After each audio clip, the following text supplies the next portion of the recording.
Back ఇరాన్తో యుద్ధంపైన America అధ్యక్షుడు Donald Trump సంచలన ప్రకటన చేశారు. ఇరాన్ దేశంతో ఫిబ్రవరిలో మొదలైన ఘర్షణలు ముగిశాయని యుఎస్ కాంగ్రెస్కు డొనాల్డ్ ట్రంప్ వెల్లడించారు. ఏప్రిల్ 7వ తేదీ నుంచే అమెరికా ఇరాన్ మధ్య ఎలాంటి దాడులు జరిగేది లేదని క్లారిటీ ఇచ్చారు. 1973 నాటి వార్ పవర్స్ యాక్ట్ ప్రకారం యుద్ధం ప్రారంభమైన 60 రోజుల్లోగా కాంగ్రెస్ అనుమతి తీసుకోవాల్సిందే. అలా పర్మిషన్ తీసుకోకపోతే యుద్ధాన్ని కొనసాగించలేరు.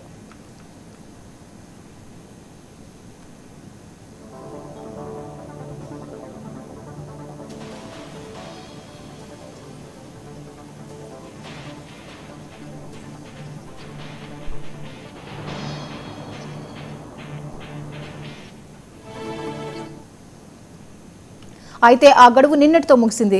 అటు ప్రస్తుతం సీజ్ ఫైర్ అమల్లో ఉన్న తరుణంలో యుద్ధం ముగిసినట్లేనని, కాంగ్రెస్ ఆమోదం అవసరం లేదని తాజాగా డొనాల్డ్ ట్రంప్ వెల్లడించారు. ఈ క్రమంలో ట్రంప్ చేసిన ఈ ప్రకటన హాట్ టాపిక్ అయింది. మరి ట్రంప్ చేసిన ఈ ప్రకటనపై ఇరాన్ సర్కార్ ఎలా స్పందిస్తుందో చూడాలి. ఇది ఇలా ఉండగా ఇరాన్ దాడుల నుంచి రక్షణ కోసం ఇజ్రాయెల్ తన అత్యాధునిక ఐరన్ బీమ్ లేజర్ ఆయుధాన్ని యూఏఈకి పంపినట్లు సమాచారం అందుతోంది. డ్రోన్లు, క్షిపణులను క్షణాల్లోనే కరిగించే శక్తి ఈ లేజర్ సిస్టమ్కు ఉంటుంది.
పశ్చిమాసియాలో కాల్పుల విరమణ ఒప్పందం